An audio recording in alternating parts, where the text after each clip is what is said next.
ठाकरे बंधूंच्या युतीचा मुहूर्त अखेर ठरलेला आहे। उद्या दुपारी 12 वाजता उद्धव ठाकरे आणि राज ठाकरे हे एकत्रितपणे युतीची घोषणा करणार आहेत। ठाकरे बंधूंचं नेमकं काय ठरलंय? ठाकरेंची शिवसेना आणि मनसे नेमक्या किती जागा लढवणार आहेत? ठाकरे ब्रँड एकत्र आल्यामुळे महापालिका निवडणुकीची समीकरणं कशी बदलणार आहेत? बघूयात याबाबतचा हा सविस्तर रिपोर्ट। मुहूर्त ठरला, ठाकरे बंधू एकत्र येणार। एकत्र आलोय एकत्र राहण्यासाठी। दुपारी 12 वाजता ठाकरेंच्या युतीची घोषणा। उद्या दुपारी साधारण 12 वाजता ही घोषणा होईल। बाळासाहेब ठाकरेंचं स्वप्न अखेर साकार। बाळासाहेबांना सगळ्यात मोठी आदरांजली आणि श्रद्धांजली हे दोघं एकत्र लढणे असेल। एक खूप आनंदाचा दिवस आहे। युतीचं ठरलं, पण जागा वाटपाचा फॉर्म्युला गुलदस्त्यात। अजून काही जागांवर आमचे नेते मंडळी चर्चा करतायत। उभ्या महाराष्ट्राचं लक्ष लागून राहिलेला क्षण अवघ्या काही तासांवर येऊन ठेपलाय। तब्बल 20 वर्षांनी ठाकरे बंधू एकत्र येत आहेत। मराठीच्या मुद्द्यावर एकाच व्यासपीठावर आलेले उद्धव आणि राज ठाकरे बुधवारी दुपारी 12 वाजता वरळीच्या NSCI डोम सभागृहात दोन्ही भाऊ राजकीय युतीची घोषणा करणार आहेत। गेल्या काही दिवसांपासून मातोश्री ते शिवतीर्थ असा बैठकांचा अखंड सिलसिला सुरू होता। ठाकरेंची शिवसेना आणि मनसेचे नेते वांद्रे ते दादर अशा वाऱ्या करत होते। त्यांच्या या प्रयत्नांना आता यश आलंय। ही युती जी आहे,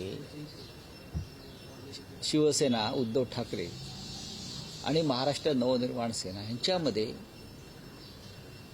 युती तर झालेलीच आहे, फक्त जागा वाटपावर शेवटचा काल रात्री पूर्ण झाला।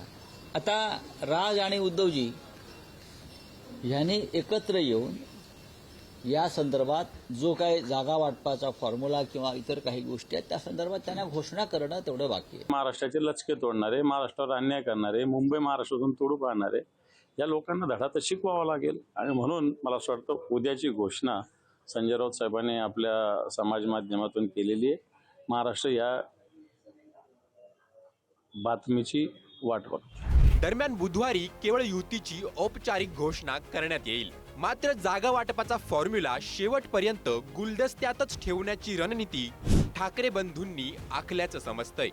ठाकरे बंधूंचं मनोमिलन झालं असलं तरी मुंबईतील काही जागांवर तिढा कायम असल्याचं समजतंय। विशेषतः शिवडी, वरळी, दादर, माहीम, भांडूप आणि विक्रोळीमधील काही जागांवर रस्सीखेच सुरू होती। सोमवारी रात्री मातोश्रीवर दोन्ही पक्षांच्या प्रमुख नेत्यांची बैठक झाली। त्यात हा तिढा सुटल्याचं सांगितलं जातंय।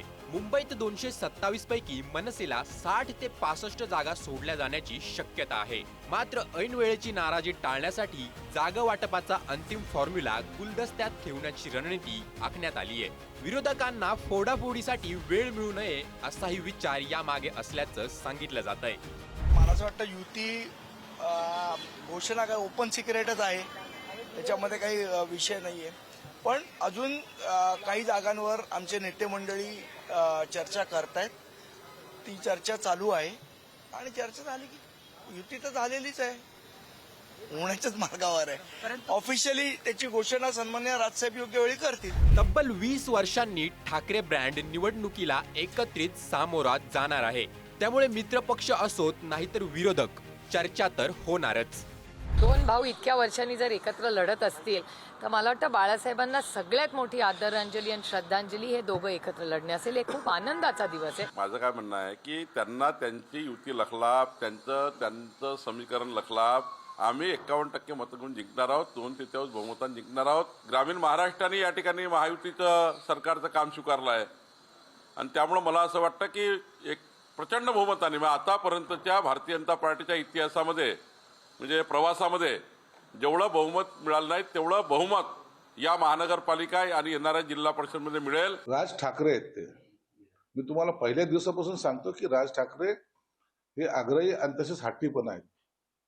जोपर्यंत जागेची बोलणी पूर्ण होणार नाही तोपर्यंत माहितीची घोषणा होणार नाही, हे तेवढं सत्य आहे। जो शॉर्ट पिरियड आहे त्याच्यामध्ये जर नाही झालं तर पुन्हा नाचक्की होण्या टाळण्यासाठी हे पूर्वी ते जागेचं वाटप करतील, नंतरच महाविकास आघाडी वगैरे जी आहे त्यांची त्या युतीची घोषणा होईल। मराठीच्या मुद्द्यावर एकत्र आलेले उद्धव आणि राज ठाकरे, दोन वेगवेगळे राजकीय पक्ष चालवणारे ठाकरे बंधू, त्यांच्या युतीमुळे महानगरपालिकेची समीकरणं बदलून गेली आहेत. काँग्रेसनं स्वबळावर लढण्याचा निर्णय घेतल्यानं मवियात फूट पडलीये, तर अजित पवारांच्या राष्ट्रवादीनंही महायुतीतून बाहेर पडून स्वबळावर निवडणूक लढवण्याचं ठरवलं आहे. त्यामुळे मुंबई महानगरपालिकेचा सामना आणखी रोमहर्षक आणि थरारक बनलाय. ब्युरो रिपोर्ट, पुढारी न्यूज.